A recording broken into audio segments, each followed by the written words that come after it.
basic training and OCS. Please guys, make sure you comment throughout the video. Let me know what you think. Let me know what you're worried about. Let me know any questions you have and I'll do my best to answer them. It's something that everybody has to go through what basic training is, for the most part. If you go through OCS and you didn't go through ROTC, you went through basic. I'm going to tell you guys about some of the differences between basic training and OCS, what to expect, how to make yourself successful, and at the end of this video, I'm going to tell you what was hardest in basic and OCS for me specifically. Getting into the similarities. Basic training and OCS are both incredibly physical. They're incredibly physical schools. They're made that way just by nature. You're trying to weed out people that don't have the physical strength to make it through. And part of it is a mental game. Most people are not too physically weak to make it through basic training or OCS, but some people are mentally weak. And that gets me into the second thing, the second similarity between the two. It's going to take a mental toll on you in order to complete these schools. Nobody can operate their best under the conditions that you're put in basic training and OCS. You're sleep deprived, you're not always eating the best food, you're not always fully hydrated, and you have to do extremely physical things for long periods of time. These do not make the best conditions for athletic performance, but they do make the best conditions for weeding out the individuals that we do not want in the military. Now, every service has an equivalent, okay, to basic training and OCS. The Marine Corps calls basic training recruit training, and the Air Force calls Officer Candidate School, or OCS. The Air Force calls it OTS, Officer Training School, right? But every branch of service has their equivalent. The next similarity is the culture shock that most experience when they're going to basic training or OCS. It is completely different. You're completely out of your element. It's like nothing you've ever experienced before when you experience military culture for the first time. Making sure that you understand how to address people, making sure you understand the different positions that you have to stand in or walk in, how to march, how to shoot a rifle. All of these things are part of the military culture, and they're extremely difficult for people to adapt to. Right? It takes time, and that's why these processes are done over several months and not just a couple days or weeks. The culture is so fundamentally different than anything you'll experience in the civilian world, and it's kind of hard to describe until you get there. It's really, really difficult to put into words until you get there. But it's rigid, you don't have a lot of freedom, you have very constrained left and right limits on what you can do. That probably looked backwards because I'm shooting in a camera. That's okay. This is my right hand and this is my left hand.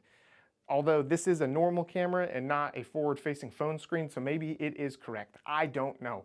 I'm not a mathematician. Another thing that's similar between basic training and OCS is you're gonna have to work in groups. You're gonna have to work in groups, and it is extremely difficult, especially for people who've never done it. A fair number of people who join the military never competed in like sports, for example. They may never have had an opportunity to work in a group. It is an extremely difficult adaptation for those people to just magically all of a sudden now be forced to work in a large group or even a small group. Even something as small as a group of 4 can make things extremely difficult. And part of the process, part of becoming better than you are, part of the military changing you is you seeing that you need to let go of your pride, you need to let go of your idea of what is right, what is wrong, how to do things, and you need to just make things work with your team. That's it. Sometimes it's better to just swallow what you have to say and drive forward. In addition to working in groups, you're going to have people who are your peers in leadership positions. You're going to have people that are your peers in leadership positions, and they're going to have to tell you what to do. Peer leadership is extremely difficult to deal with. It's the hardest form of leadership you will ever experience. And I'll be the first one to tell you, when I've had a peer leader, I've not always been the easiest subordinate, okay? I'm guilty of it just like everybody else, okay? And it's something that I continually have to strive to work on and be better at. Because when you're in charge of a group of people and some of them are your peers or all of them are your peers, sometimes you just want people to just do what you've asked them to do because it's the way it has to be done. Oftentimes, as part of that culture shock, that military culture, you're going to be told to do things in a certain way, and sometimes you are not given any other way to do it. You will do it this way, you will do it the way I say, and you will do it that way because I said so. That is very military. And sometimes it's easier to just communicate what you need and have people do it rather than have to explain it every single time. I will tell you, as a point of advice though, anytime you have the opportunity to explain the why or the reasoning behind the task you're accomplishing, it will always make things better. And it will build trust in your team. Okay? If they know, the last 9 times we did a task, this person explained why we did it. But this time they're not explaining it. They're way more likely to just go forward and accomplish the task, to do the task you've asked them to do if you've explained the why every other time. There are going to be personality conflicts, and this is going to be the most frustrating part of probably basic training and OCS. Okay, there are going to be personality conflicts. It is what it is. No matter how agreeable you are, no matter how nice you are, no matter how good of a person you are, there's simply going to be people that don't like you. There's no way around it. You have to learn how to manage these people if you're in a leadership position, and you have to learn how to just take orders sometimes from these people if the person that you're taking orders from is maybe the person that you have a personality conflict with. That's life. Take a spoonful of discipline and just move forward. Just move on. It's going to be okay. I spent a lot of time talking about the similarities between basic and OCS, but where are they different? How is basic training different from OCS or Officer Candidate School? The first major difference is the academics. Officer Candidate School is extremely academic. You can get dropped from the course for academics. Now, it's been a long time since I went to basic training, so it may be more academic now, but I would be extremely surprised if you took a test in basic training and they kicked you out of basic training for failing it. That would surprise me. Okay, but there are numerous tests. The history test is the most notable in Army OCS that kind of removes people from the course. You have to study, you have to buckle down, you have to drive out any distractions that could derail you from your success in these schools, okay, from the tasks that you have in OCS. I didn't really bring video games with me. I didn't bring anything that would distract me, so I could solely focus on the academic portion because I know I struggle academically. I've never been a strong student. The next major difference is the competition. There is competition in basic training, but it's very different from OCS. In OCS, the competition will change the trajectory of your career.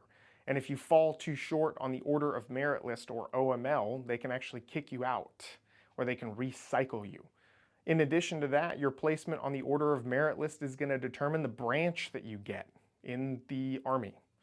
I don't know if that's how it works in other branches of services, Officer Candidate School equivalent, but that's how it was in the Army. I was number 20 out of 160 in my OCS class. I got my first choice for officer branch, which was military intelligence. The competition, how the OML is weighted, is based on your physical fitness, your academics, your leadership scores, and your, well, I think that's it actually. Sorry. Had a little bit of a brain fart. The final major difference between Officer Candidate School and basic training is the freedom that you get. Towards the end of OCS, you'll find yourself being able to leave the barracks to kind of go out. In basic training, you are completely locked down pretty much the entire time. Other than family day, I never got to leave the space that I was allotted in basic training. I did tell you at the very end of this video that I was going to give you some insight. I was going to give you some insight on what was the hardest for me in basic training and OCS. And I'll tell you right now, the rucking was the hardest for me in both. Now, short distance rucks, 4 to 6 miles, no problem. I busted out. But those longer ones, 10 miles plus, I've always struggled with. I struggled with them in basic training and I struggled with them in OCS. You need to be incredibly physically fit when you go to basic training or OCS. It will grind you out and break you down. Nothing specifically is super hard in either, but it's kind of like a marathon the whole way through, okay? Nothing individually is gonna break you off, but altogether, it really can be extremely detrimental to you. Show up to basic training, show up to OCS physically fit, be able to run, be able to move under load, be able to do lots of different physical tasks for long extended periods of time. They're going to try and break you down. They're going to try and grind you out. You have to continue to move forward. You have to continue to move through. Hey guys, I appreciate you watching this video. Please give me your thoughts. Please give me your questions, all of that. I want to hear it all. Do not hesitate to comment. I will do my best to answer every comment that I can. Thanks a lot.